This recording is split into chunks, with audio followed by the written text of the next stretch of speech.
Buenas tardes. Sí, yo de nuevo.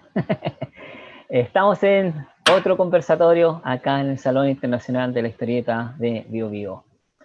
En esta oportunidad tenemos a grandes autores, guionistas y dibujantes que vamos a conversar de un universo narrativo, de la Metahulla, que nació de la fructíferamente de Francisco Ortega. Para llevar la conversación nos acompaña Bernardita Ojeda Tabordet. ¿Cómo estás, Berna? Hace tiempo que no te veía. Bien, bien, acá. Uniformada con Pancho, sin quererlo. Muy bien, de la sincronía de estos universos. Bueno, Francisco Ortega, guionista, escritor, periodista, un hombre multifacético que está en todas partes, un gran talento, un gran amigo. ¿Cómo estás, Pancho?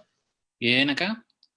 Feliz de esta reunión. Lo bueno de la pandemia es que se pueden hacer este tipo de actividades sin fronteras geográficas, como que uno puede estar en todas partes al mismo tiempo. Así es, excelente. Con las personas. Y con don Martín, ¿cómo está don Martín Cáceres? Ahí estamos. Bien. Escuché con rebote. Hay Qué bueno verte, Martín. De ultratumba. Igualmente, Felipe. ¿Cómo estás? Bien, un poco de frío acá en Calera, pero bien en general. Como les decía, vamos a hablar del universo de la Metahulla, porque Francisco hizo un par de novelas gráficas con Nelson Daniel ahí, y después Martín hizo Leviatán, el cómic más reciente que ha salido en este multiuniverso ya. Y a mí en particular me llamó la atención de cómo se logró esto, cómo logró que Martín conectarse con el universo de Francisco, y me llamó la atención porque me gustaría que pasara más. Hay muchas obras chilenas que tienen muy buena ambientación, que son muy interesantes, y uno no las toma porque la hizo tal persona y es de él y sería. También pasó con Diablo, lo que hizo Drake con Mauricio Ahumada, que tomaron Diablo, hicieron una nueva versión, Diablo Resistencia, y que quedó bastante bien. Entonces, yo estaría feliz que esto siga pasando, y bueno, no le doy más la lata y dejo a Berna que maneje la conversación. nos vemos un rato más para las preguntas. Ya. Gracias, Felipe, por la introducción. Yo, a propósito de lo mismo, yo estuve revisando material antiguo como para ver cómo se armaba este universo de 1899 y recordé el seminal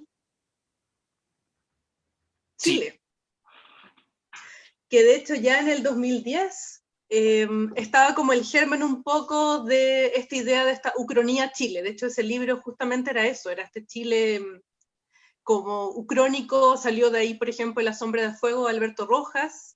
Fue como un semillero de mucha narrativa y de mucho cómic que venía como de esa vertiente. Y ahí justamente 1899 es del 2011, donde aparece este universo de la metahulla con esta idea de Arturo Prat y todo lo que viene después.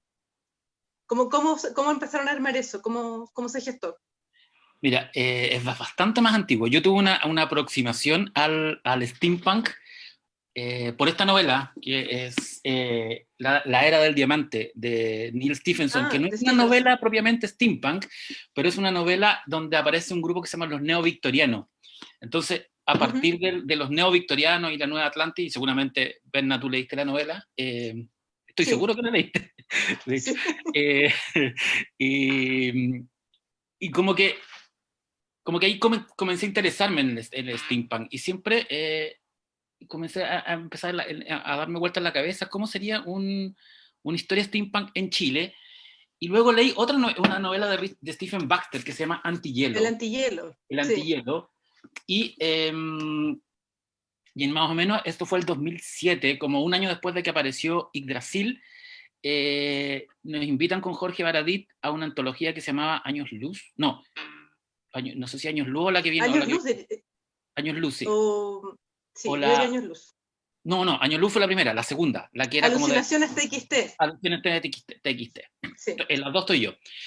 Y me pidieron un cuento y yo me acordé de esta obsesión, entonces empecé a escribir un cuento que se llamaba Continuidad Prat, porque en mi cabeza lo más steampunk chileno que tenía en mi imaginario era el cuadro de Thomas Summerscale, El hundimiento de la Esmeralda.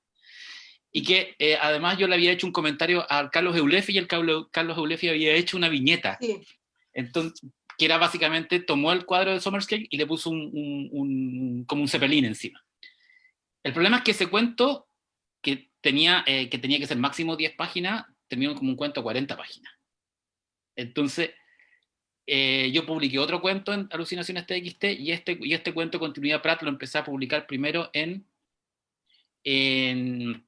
el blog. En el blog de Ucronía Chile se llama en esa época, sí. Y luego el 2009 aparece en Chile 3, como le llamamos. Chile, el rey Chile 3, que es este.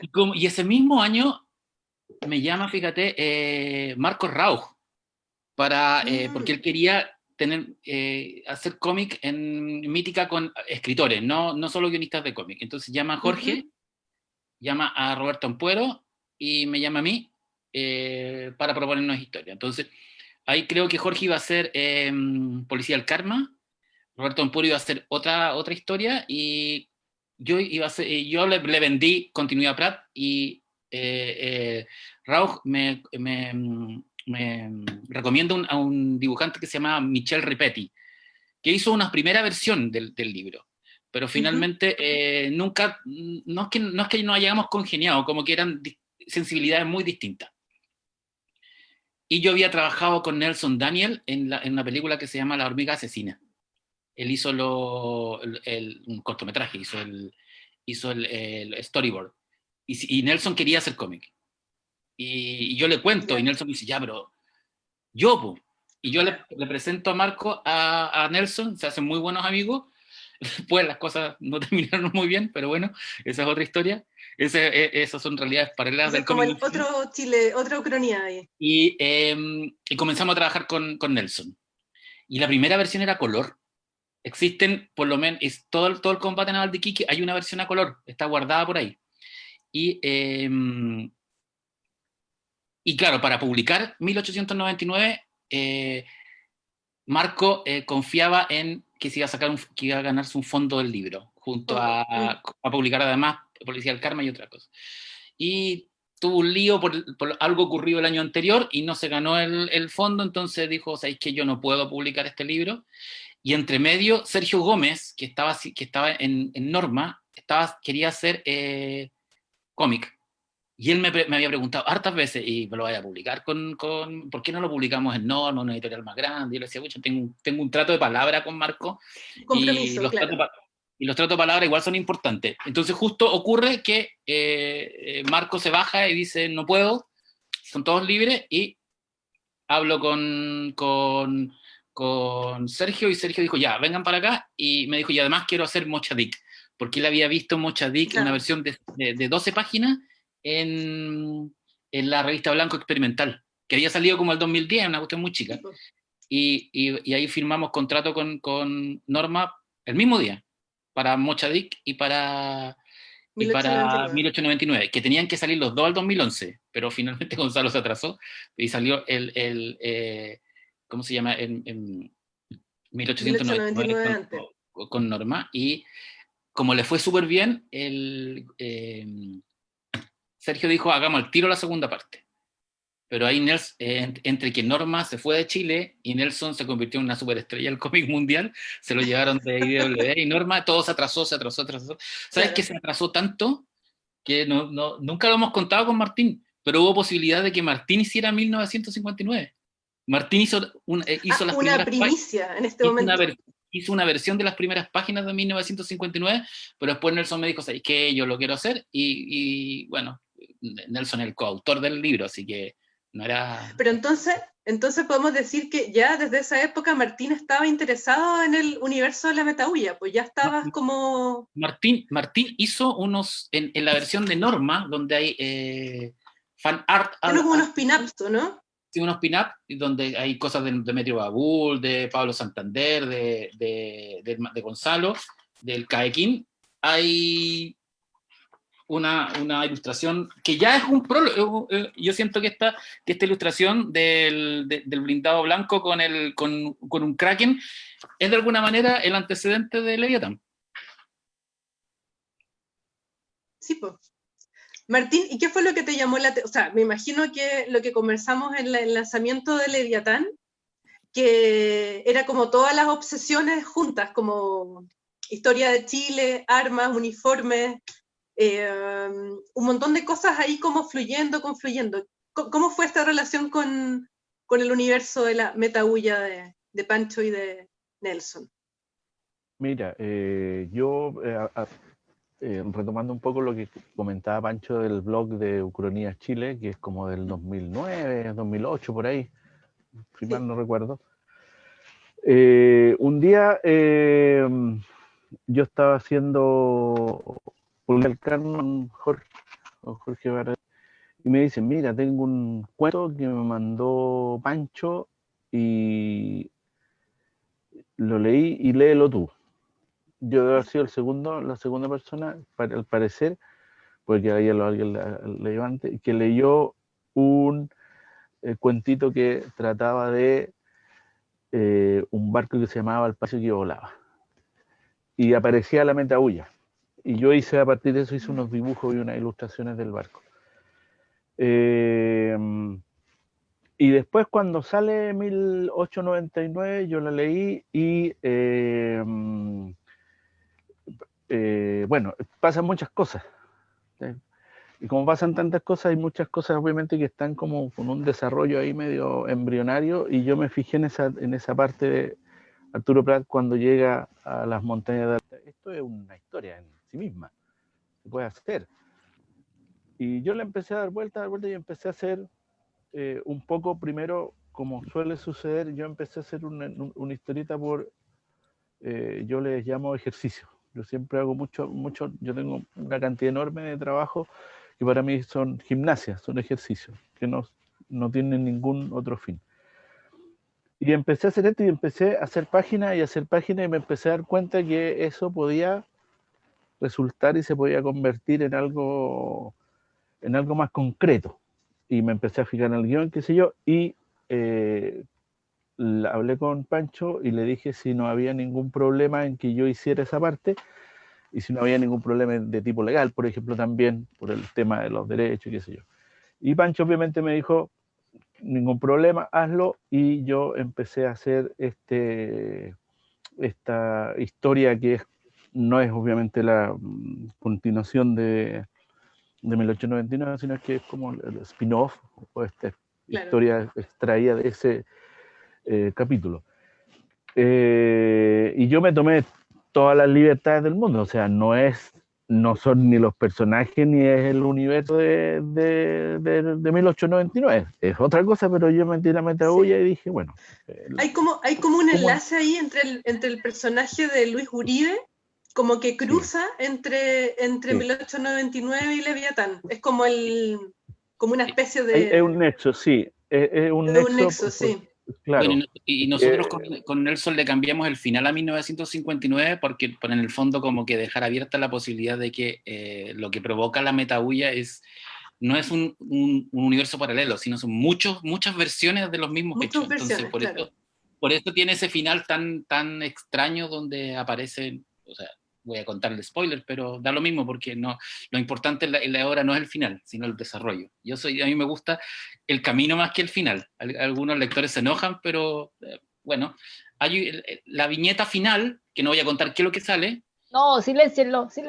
Significa básicamente eso, que hay es como una metáfora a la multiplicidad de universos que pueden en el fondo desatarse con la Metahuya. Claro. Y un poco lo que pasa también con Martín, que finalmente el trabajo que armas en Leviatán con esta idea de la interconexión de universos con estas como guardianas de la pseudo Metahuya, estos monstruos que metes entre medio Lovecraftianos que conversábamos en el lanzamiento, que eran microscópicos, como esta idea de dar vuelta esta noción de estos monstruos Lovecraftianos gigantes y hacerlos microscópicos es súper interesante. Sí, lo que pasa es que hay varias, o sea, cuando uno se empieza a hacer este tipo de trabajo, es bien complejo porque hay muchas aristas de las cuales preocuparse. Una, por ejemplo, yo iba a trabajar con varios elementos que son muy conocidos. Iba a trabajar con el universo de Lovecraft y iba a trabajar con el steampunk. A mí no me gustan las etiquetas, es decir, steampunk, porque yo creo que las etiquetas limitan mucho, porque las etiquetas, en el fondo, y que es lo que yo veo que muchos hacen, se limitan a hacer ciertas cosas y se repiten. Como usar una fórmula en el fondo, que claro, como exacto. Steampunk, entonces, cepelines o steampunk. Y toda la gente con antiparra, yo no tengo idea por qué en el steampunk toda la gente usa antiparra, eso no, jamás me lo he... y ese tipo de cosas, ¿cachai? Entonces la complicación era crear un relato donde todos esos elementos estuvieran en su justa medida, de tal manera que no entorpecieran la narración. ¿Te fijas? Por eso el Lovecraft no está en el primer plano, está en un segundo plano. Claro. Y los steampunk también está, pero también desde el punto de vista, traté de no copiar la estética del steampunk. ¿Cachai? Lo que yo hago es, ¿cómo se llama? De tomar un periodo histórico real, que es la época victoriana, 1900, por ahí, y extrapolar, ¿cierto? Hacer el trabajo de extrapolación del diseño y de la tecnología. Entonces, con eso tú creas vas creando una narración en que, como hay tantos elementos, que todo tenga un peso y que no se desequilibre la balanza, digamos. Yo creo que eso es una de las cosas que más, en cierto modo, me complicó, porque hay hartos personajes, pasan hartas cosas, entonces que todo fuera súper equilibrado. Eso. Sí. Hola, buenas. De cierta forma, 1899 es un poco eso también, tampoco es como una categoría tan exacta de steampunk, si bien tiene elementos, pero finalmente es una ucronía muy chilena, no solo porque ocupe personajes de la Guerra del Pacífico o la historia de Chile, estaba pensando también en el trabajo de Pancho en Historia de Chile en cómic, que también fue una parte importante, imagino, del desarrollo de 1899, pero dentro de esta idea de mostrar qué habría pasado si Chile hubiera sido realmente una potencia industrial, Sí. o en la metahulla, o en este caso como... Yo comparto con Martín la idea de que, y creo que es uno de los vicios que tienen, sobre todo se da mucho en el género fantástico, de encasillar todo. Creo que el steampunk es muy entretenido y uno entiende en el momento en que sale, en década de los 80, un subderivado del cyberpunk, la primera novela emblemática del steampunk es además autoría de Sterling y de Gibson. Pero de ahí en adelante yo así, honestamente creo que todo como que se ha chacreado. Porque aparece el steampunk, después aparece el dieselpunk, el atompunk. Hoy día hay un montón de lectores que no entienden nada y que todos te dicen, ah, esto es steampunk. No. Entonces, creo que es mejor hablar de retrofuturismo, de ciencia ficción retrofuturista o de ciencia ficción ucrónica. Creo que es mucho más exacto y en el fondo te permite una mayor libertad. Y efectivamente, el universo de la metahulla parte de esa reflexión, parte de cómo hacer una ucronía en el Chile, en el equivalente al Chile victoriano, que es el que es la guerra del Pacífico. Y de qué manera Chile hubiera cambiado de convertirse en una superpotencia gracias a un supermineral. Entonces, y ahí es heavy como perdón, dale, Mancho. Entonces, por ejemplo, creo que el momento más, para mí más importante, por lo menos en 1899, es cuando Pratt detona la bomba atómica en Lima. Que básicamente, ¿qué representa eso? Todos los horrores que cometió realmente el ejército de Chile en la toma de Lima, acá se resumen a algo que ni siquiera, que incluso puedes, desde una lectura es más espantosa y de otra lectura es menos espantosa. Porque por último una bomba atómica es una cuestión automática. Lo que hizo Chile durante la toma de Lima duró meses y fue una carnicería. Pero es básicamente eso, es espejear la realidad de 1800, que ocurrió en la Guerra del Pacífico desde una perspectiva de un Chile imperialista. Y que gracias a la metabulla se convierte en una nación que arrasa. Porque si tú te fijas entre 1800 y 1959, y hay como una baja de este Chile imperial. Pero en los relatos que aparecen en el glosario, donde en el fondo se va armando el universo, queda claro que Chile, que los chilenos, por alguna manera, nos creímos el cuento y arrasamos y conquistamos y nos convertimos y sacamos lo peor de lo nuestro con este supermineral. De hecho, ahí es lo que yo te quería decir, Martín, que también enlaza como el final de Leviatán un poco con este otro universo que crea Jorge Baradit con PDK y con 5, como esta idea de que ya este Chile en 1899, que era este Chile que se expandía, que era un Chile imperialista, se un poco vuelve sobre sí mismo y empieza, tú hace poco compartiste una imagen muy potente sobre los campos de concentración mapuche, donde se ve una persona que está en un cerco alambrado con la estrella, con la Hueñulfe, y mirando, no sé si lo tienes por ahí, creo que a lo mejor lo pasaste, sí, y que justamente lo debes tener, que es una imagen súper potente y que se enlaza con esta, como con la proyección o con el final de Leviatán un poco, como esta idea de Chile como un país, como una dictadura, pero esta vez en este universo de la metahulla. No sé cómo lo ves tú ahí, o estás buscando el... Estoy viendo... se me perdió, recién lo tenía. Sí, yo creo que es... Espérate. Sí, hay una cosa que lo que se hablaba al principio, y era también una vez tuve una conversación con Nelson Daniel, y Nelson Daniel decía, yo veo por primera vez en el cómic chileno algo que no se había ¿dónde? No puedo.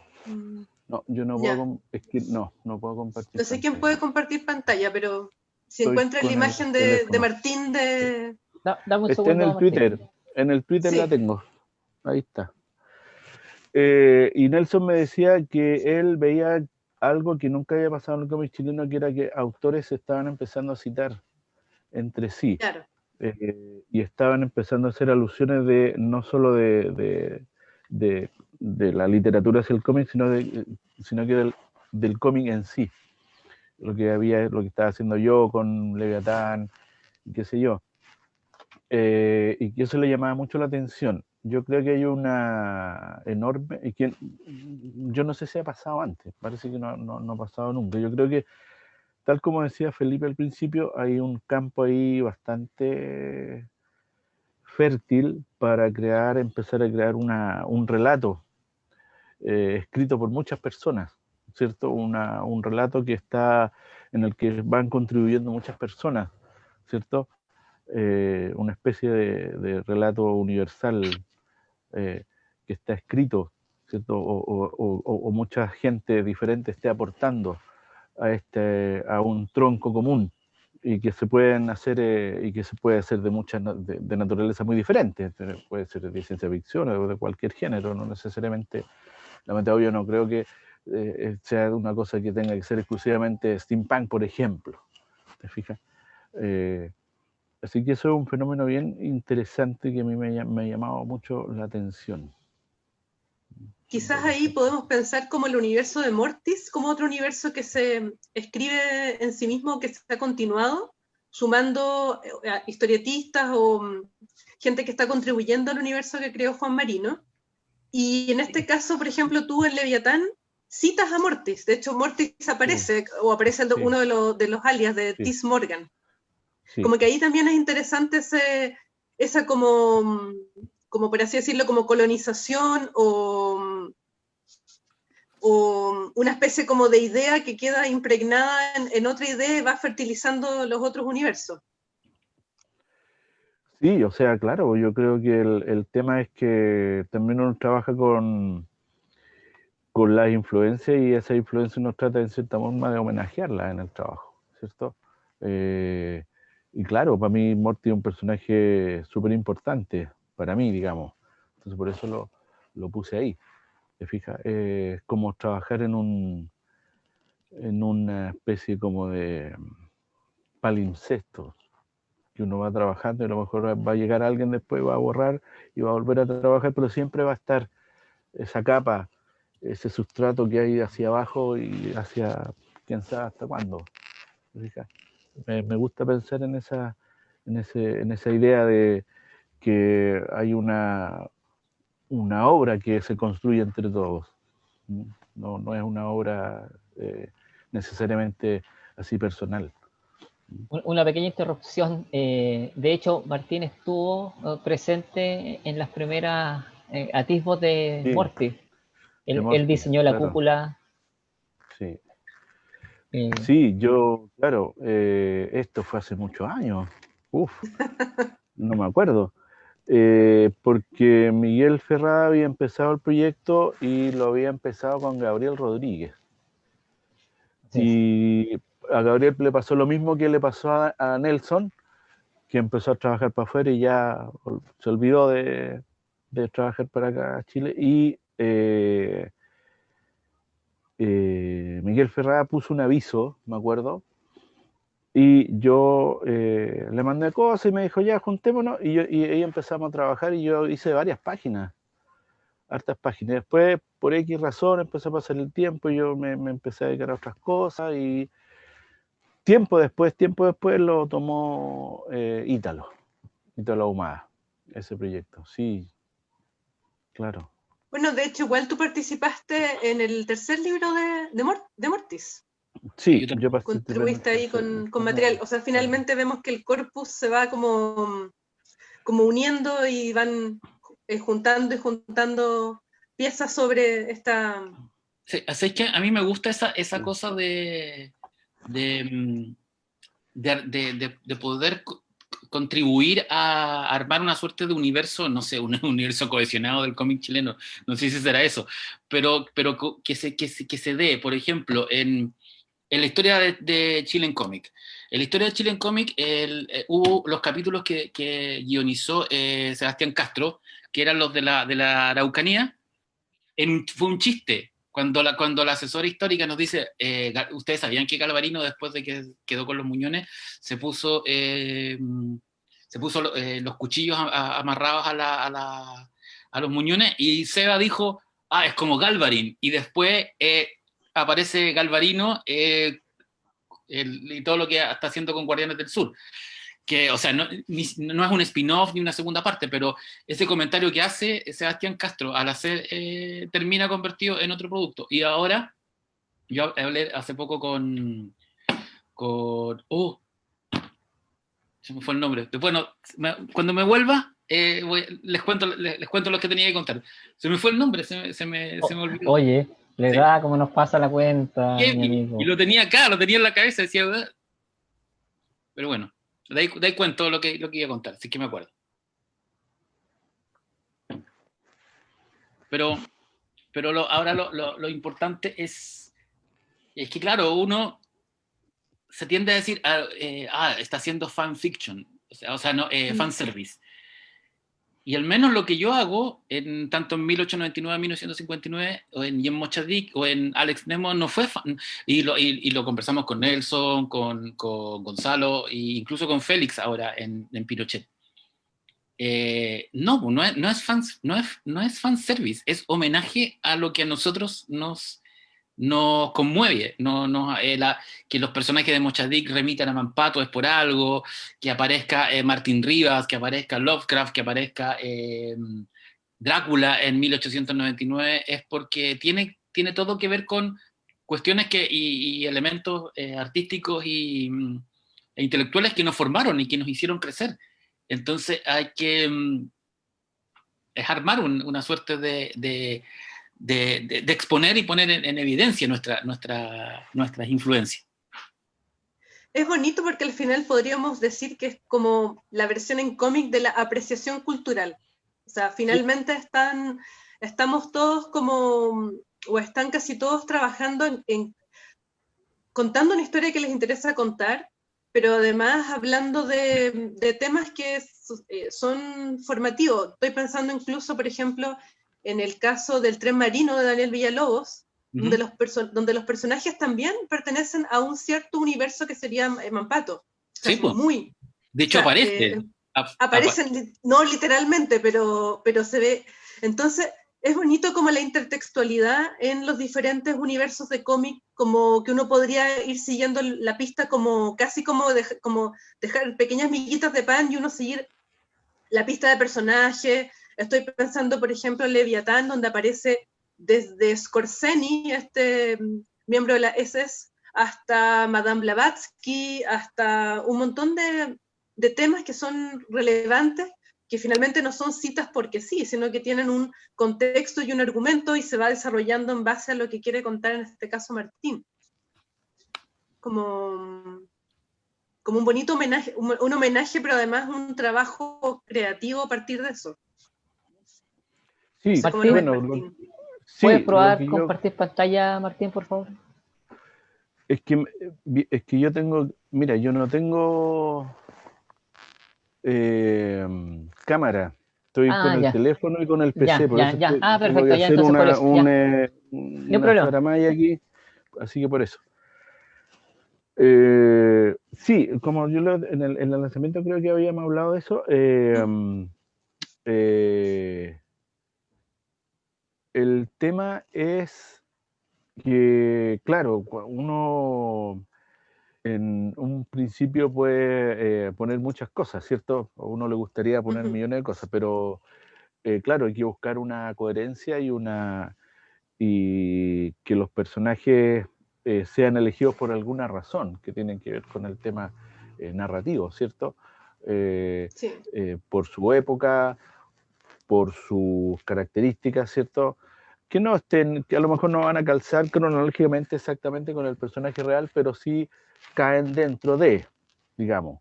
Y claro, no se trata de hacer cualquier cosa o de poner a cualquier fulano en la historia, ¿cierto? Por mucho que a mí me guste el personaje, ¿cierto? No se puede nomás, pues hay que buscar uno que sí eh, eh, caiga lo mejor posible en la narración, o sea, es como hacer un casting, ¿cierto? Y hay Claro. que preocuparse muy bien de ubicar a los personajes. Eh, también no arrotar la historia con esos personajes. De repente uno empieza a meter, hay que, ¿cierto? Sí, pues. Para que no... Y el otro problema obviamente es ya más narrativo, que nadie se tiene que robar la película, digamos. Todos tienen que Claro. tener una participación absolutamente equitativa en términos de cuándo van a aparecer y por qué van a aparecer, qué es lo que van a decir, ¿cierto? Eso es ya dentro de lo que es la mecánica de la producción de la historia, una cosa un poquito más complicada, digamos. Eso. Puedo meter la cuchara a los Dale, últimos dale. minutos porque para que después alcancemos a irnos con las preguntas en los últimos minutillos. Oye, qué entretenido lo que dijeron. A mí yo no me acordaba de eso, de que bueno, también Morty tiene algo similar, eh, que es que varios autores estuvieron trabajando ahí bajo una dirección, que era Miguel, Carlos y yo, pero también hubieron varios autores trabajando. Eh, lo que dice la historia de Chile en cómic, Francisco, que tiene toda la razón, yo no me acordaba de ese ítem. Hoy no me estoy hablando, yo no me veo. Ya, ahí se me ve. Ahí sí. Bueno, es lo que hay. Pero bueno. ¿Qué creen ustedes? Y les pregunto a los tres, porque Bernardita también ha hecho guiones, trabajó en Barúa, Rapa Nui, con dos artistas diferentes ahí. ¿Qué creen ustedes que nos falta en Chile para poder empezar a hacer esto? ¿Es por timidez? ¿Es porque no nos conocemos bien entre los autores? ¿Es porque tenemos problemas que nos demanden con los derechos de autor? ¿Cómo debiéramos hacerlo para decir, oye, Berna, ¿sabéis que a mí me encantó lo que hiciste en Barúa Rapa Nui y me gustaría hacer una historia con este personaje? Yo creo ¿Ya? que falta, por un lado, tiendo a pensar de que no es un problema de generosidad, creo que es más timidez, que uno de repente no se atreve, porque no sé, ve algunos autores que están más encumbrados y que me va a decir los derechos de autor, y finalmente cuando tú dices, ¿sabes qué? Me gustó lo que tú hiciste, me encantaría convertir tu novela en un cómic, y nada, lo que yo te puedo ofrecer es que aparezcas acreditado como creador no como de la idea original, pero sí que basado en el universo de tanto y tanto. Lo que les iba a contar, por ejemplo, que pasó hace poco, me pasó que me llama Germán Valenzuela, y me dice, oye, ¿sabéis que me encontré en el blog Ucronía, no, en el libro Chill 3 encontré una historia mía de superhéroes, que es un capítulo de una novela de superhéroes que yo publiqué en la Biblioteca Nacional en el año 97, que se llama Disfrazados, y que este año, a fines de año, va a salir de nuevo por Aurea. Agarré ese manuscrito antiguo y va a salir. Y me dice, es que hay un personaje que me interesa ahí, que se llama Orden y Patria, y me gustaría, y no sé si es un atrevimiento. Le dije, ¿sabes qué, Germán? Te voy a mandar la novela completa. Vas a ser la primera persona que va a leer esta nueva versión de Disfrazado, aparte de las 13 personas que la leyeron en el 97, o 100, porque fueron 100 ejemplares. Y Germán me decía, ya, pero ¿qué tengo que hacer? Nada, o sea, pon basado en el personaje tanto, dale, pero tú vas más a aprobar el guión. No, dale, ¿cachai? Creo que hay atrevimiento nomás, y finalmente Germán está trabajando con un personaje. Mira, está trabajando una versión de él, de un personaje que yo creé en 1997 y que además va a ser republicado a final de este año. Y ojalá sea lo más distinto o sea lo más parecido. Él es libre de hacer lo que quiera. Creo que Que así como hay autores que agarran Drácula y hacen su propia versión de Drácula, o agarran, o lo mismo que hicimos con Martín y con Nelson, de agarrar los personajes de la Guerra del Pacífico y hacer nuestras versiones, iba a decir steampunk, pero retrofuturistas, porque Retrofuturistas. para retrofuturistas, o lo que ocurre en el cine, todas las versiones, todos los remakes y todo, o lo mismo que hizo Miguel con Mortis. ¿Te fijas? Hay que empezar a atreverse más, a decir, oye, ¿sabéis qué? Me gustó tu novela. ¿Tú tenés proyecto de hacerla en cómic o en cine? No. ¿Te gustaría que ella sí? Dale. De hecho, tuvimos una mesa redonda hoy día mismo con Chile, Francisco Nostroza, Industria Creativa, para hablar de eso, para decir, oye, ¿sabes que me gustó tu novela? Quiero hacerla una novela gráfica, o quiero hacer una animación, o quiero hacer un videojuego, ¿cómo lo hago? Y para que Cuando en realidad Netflix quiera empecemos los derechos, ahí se pensar arma la así. pelea. ¿Cómo? Cuando Netflix quiera los derechos, ahí se arma la pelea. Claro. Pero es que todo se hace con contratos, si no es de palabra. O sea, si, por ejemplo, yo tuviera una empresa de videojuegos y quiero hacer un videojuego basado en Leviatán o en 1899, eso se hace con contrato. Le digo a Martín, le digo a Francisco, chicos, ¿sabes que a mí me interesa hacer un videojuego y hay que hacer contrato? O sea, no es con un mail de palabra, porque si no, tú tienes toda la razón, va a quedar la media embarrada. Y sería bueno que aprendiéramos eso, que las cosas hacerlas con contrato. Como dice Francisco, lo que está haciendo Germán, es una mención del personaje, no va a trabajar el personaje de nuevo ni nada por el estilo. Entonces, si Francisco le dio permiso, está súper bien.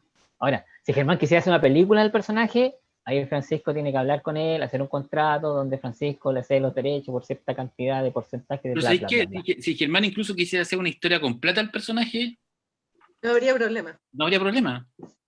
Sí, pero lo ideal es que nos profesionalicemos y firmemos un contrato y que tú le digáis, sabes que yo te lo paso y no te cobro, o te lo paso y te cobro el 10% de la ganancia, o lo que Sí, sea.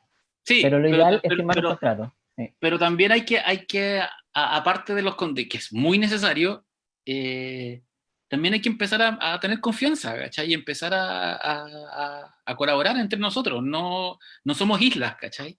¿No? Estamos O todos sea, armando eventos como estos. Sí, dale. yo creo que también es como súper importante pensar que hay muchísimo material original chileno que se puede ocupar. O sea, ya pasamos el dato, Chile, muchas cosas han salido de ahí, muchas cosas interesantes, y hay mucho material. Chile en general tiene una tradición no solo de historietas, sino que novelas, cuentos, etcétera, que puede ser interesante de revisar y de repente alguien quiere dibujar algo, que creo que lo escuchaba en otra charla que hicieron ustedes hace poco, alguien quiere dibujar algo y no sabe qué, inspírese en todo este tipo de material. Hay un montón. Y Hay finalmente una... un poco... Sí.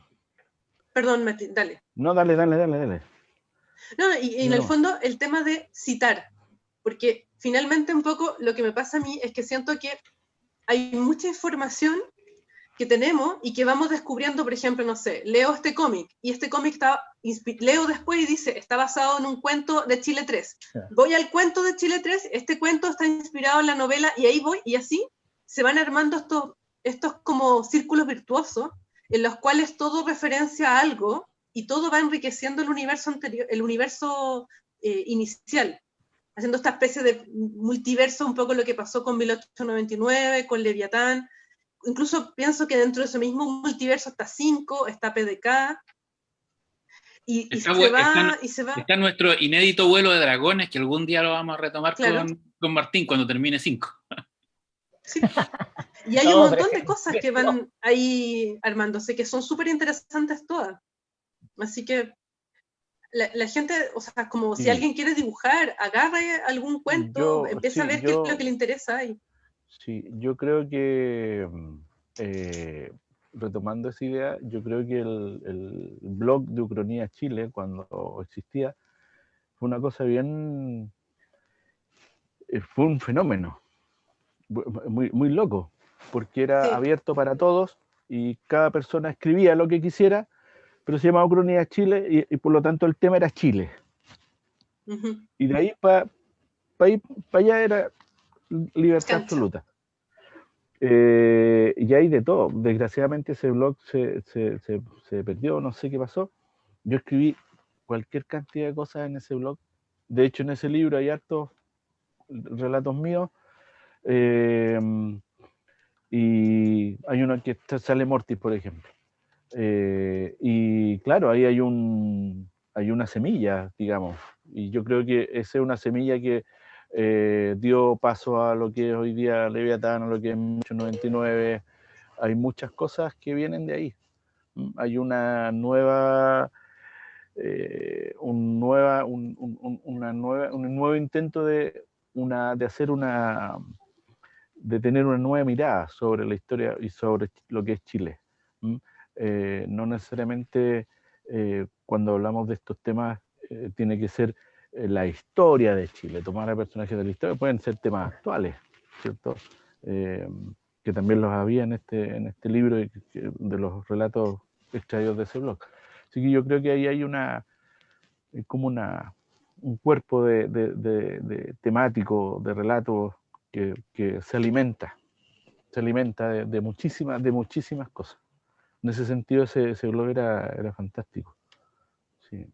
¿Revisamos el Facebook, les parece, chiquillos? Nació Los que están online. PDK también. Bueno, de hecho, hay mucho material La sombra del fuego. que no apareció en el libro. Claro. Muchísimo. Sí. No, O incluso el libro estoy es pensando una en lo que muestra. hace, claro, perdón, Bueno, estoy pensando en lo que hace pequeña. Carlos Basso con los nazis en Chile, con esa otra, que también es un germen de Ucronía Chile. También hay un relato ahí, y hay varias cosas súper interesantes como revisar. Sí. Yo les decía que quería echar una mirada a Facebook, si les parece. Dale. Mira, tú eres el capitán. Déjenme... Oh, no, por favor. La El capitana capitán. Laverna. Yo El siempre capitán soy Flint. suplente. Y que Capitán Flint suena como capitán, pues. Y además tenía Como ahí pirata. We Want to Es Believe. es un capitán, de hecho. Está con la... todo calza. Espérenme que se me tengo esta cosa. Ya, ahora sí. Me manié con el computador. Ya. Nice. Tenemos... Nos están saludando Cristian Colomaggi, Germán Valenzuela, que lo estamos pelando ahí, Carlos Reyes. Stephanie Corgi le manda saludos a Martín. Le dice: hola, profe. Mira, Hola, Martín, ¿cómo estás? tu alumno. Sí. Bruno Pino pregunta: ¿Han pensado sacar historias breves en grapa en torno al universo de la Metahulla con diversos equipos creativos? Creo que la grapa es muy difícil de comercializar en Chile. No es un formato que sea muy... Hay que pensar que todos los proyectos editoriales tienen un fin comercial. Lo Sí. que se podría hacer, y lo que de hecho a mí como que le he dado vueltas, es hacer una antología de Universo Metahulla en un libro, como un libro tamaño... tamaño Leviatán, que venga con algunas historias de distintos autores. De hecho, alguna vez lo hablamos con Diego González, el editor de Planeta, que esperar que cuando se cumplieran los 10 años de 1899, que es el 2021, pero como todo se atrasó, hacer una especie de concurso, un libro donde, en el fondo, para descubrir nuevos talentos, que puedan hacer historias de 2 páginas y elegir 10 y publicarlas en un libro. Oye, qué interesante, está buenísimo eso. No sé en qué quedó, porque como el 2020 atrasó todo, bueno, pero ¿qué? El 2022 puede ser perfectamente también un buen número. Claro, porque lo más probable es que la tercera parte digamos, de lo que estoy haciendo con Nelson se atrase más todavía, porque Nelson es una superestrella. Sí. Y yo entre medio, a mí, por ejemplo, una historia que siempre he querido contar de 1899 es la historia de Drácula en Chile, que queda en el aire. Era una historia de terror dentro del universo de la Metahulla. Pero claro, quizás en formato más corto. Sí, sería bueno. Eso es lo mismo que, claro, eso es lo mismo que hice yo con ese pequeño episodio de Arturo Prat de las Montañas de la Locura. Un que alguien ahora agarre. Exacto. para llamarlo. El relato corto de Martín se extendió a 150 páginas. Pero Una claro, cosa poca. imagínate un libro que tenga 10 historias de 10 páginas sobre el universo Metahuya y de distintos autores, que como el final de 1899, insisto, deja todo abierto, que el único pie forzado es la existencia de la Metahuya y una versión alternativa de Chile. Entonces, Oye, qué bonito bueno, sería hacer un concurso de eso en el Salón de la Historieta del 2021, ¿no? por Partir ejemplo, ahí con eso o tener ahí la premiación, sería entretenido. Si pasa algo, cuéntanos, o de hecho Pancho. no tengo que poder contarte, quizás sería bueno organizarlo entre todos y organizarlo ¿Ya? Sí, pues. Perfecto. Hoy me estoy metiendo en cada... Ya.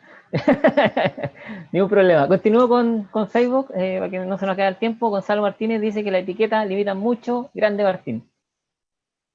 Martín. Miguel Soto de Trauco nos manda un saludo afectuoso. Lo mismo que José Buchamán.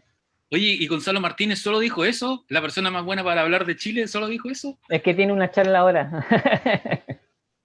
Se está Entonces, guardando. de estar preparando eso. Nosotros... Gonzalo, que es el ejemplo de la charla estilo Raúl Ruiz. Ahí Sí, como sí. hablar y Yo no sé cómo lo va a hacer Luis Saavedra ahí moderándolo. Sí. Nosotros nos vamos de aquí y aparte Gonzalo en 5 minutos más, así que por eso tenemos que coordinarlo bien. Francesca Aguilera dice, hola, vengo a conocer este universo, no tengo esos cómics, cuántos libros son, cómo se llama cada uno, de qué trata. Lo mostramos, po. Dale. Tipo. Son 3. El primero es 1899, el segundo es 1959 y entre medio está Leviatán de Martín Cassel. Todos publicados por Planeta Comic, que como es de editorial Planeta, están prácticamente en todas las librerías, incluso en los supermercados. Una cosa importante es que no son en orden. Claro. Se puede leer en cualquier orden. De hecho, incluso entre comillas autoconclusivo. Sí, de hecho, en 1959, que aunque ocurre después y se habla de lo sucedido en 1899, se puede leer completamente sin necesidad del libro anterior, porque son nuevos personajes. Entonces, eso es como, bueno que lo recalques. Que como el Hobbit y el Señor de los Anillos. Claro. Que podéis leer los dos libros, el libro y los otros tres independientemente. Guillermo Pincheira nos saluda, dice que está muy bueno y pregunta sobre la intertextualidad del cómic chileno. ¿Dónde estaría el límite de las citas, las licencias, el registro de propiedad intelectual? Yo creo que es un tema más legal que otra cosa, que deberíamos hablarlo con un abogado de cuánto derecho de autor y cómo poder hacerlo ahí. Ahora bien, como explicábamos acá, es cosa que te juntes con el autor que tiene el libro original y le diga, sabes que a mí me gustaría hacer esto, y de ahí partir las conversaciones a ver hasta dónde se puede llegar.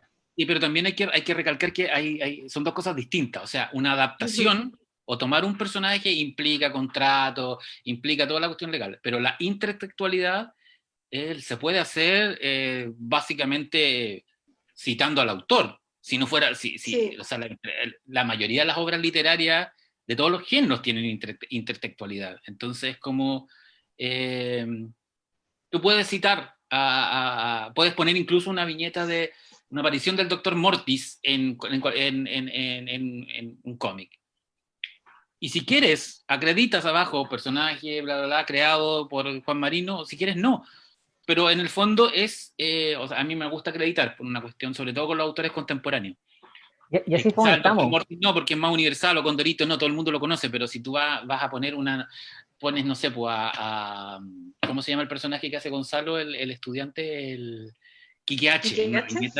Claro, es poner abajo Quique H, creado por Sergio Gómez, Es como... hay que manejar bien la diferencia entre una adaptación completa de un material ajeno y la intertextualidad. Y a veces de repente son solo pequeños cameos que tampoco, o sea, incluso alguien como con buen ojo puede ver que hay cameos de autores en cómics que aparecen ahí. Aparecen personas reales, entre comillas, no sé qué tanto puede ser real, pero aparece Martín, aparezco yo en algún minuto, aparece Carlos Reyes en algún minuto. Todos estamos referenciados como personajes en algunos cómics también. Y ahí tampoco es necesario pedirnos permiso. Aparecemos. En los libros de Daniela Viviani salen muchos. Claro, aparte, por ejemplo. Como personaje. Germán Valenzuela manda uno de sus grandes ladrillos que no voy a leer todo, solo el final donde dice, ¿se acuerdan de Mampato Viejo que hizo Rodrigo Salinas? Que era una parodia. Exactamente. Gracias, Germán. Es que cuando se hace una parodia, la parodia está liberada de derechos de autor. Sí, exactamente. Claro.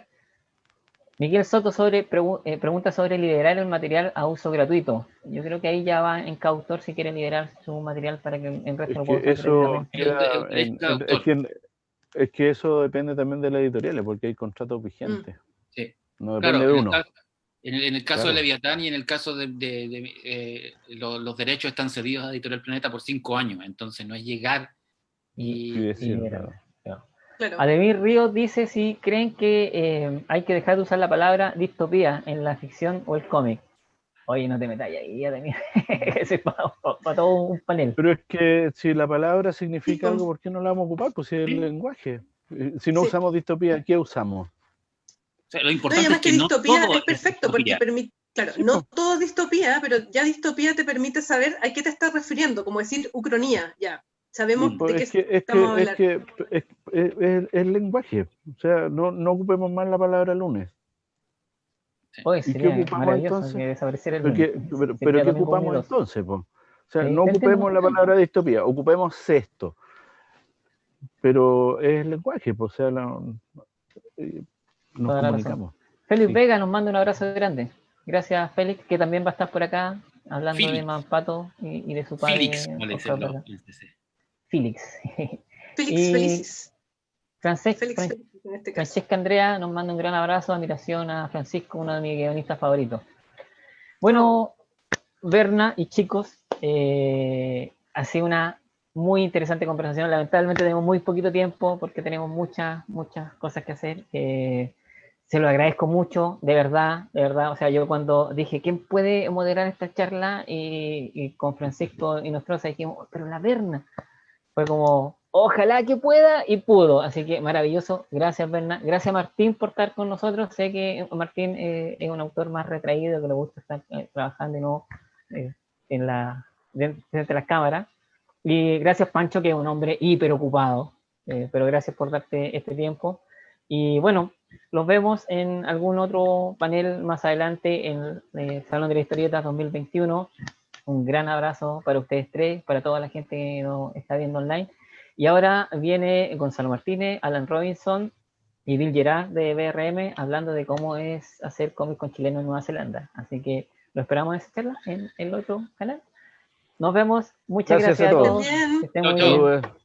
Cuídense. Chao, chao. Chao, chao.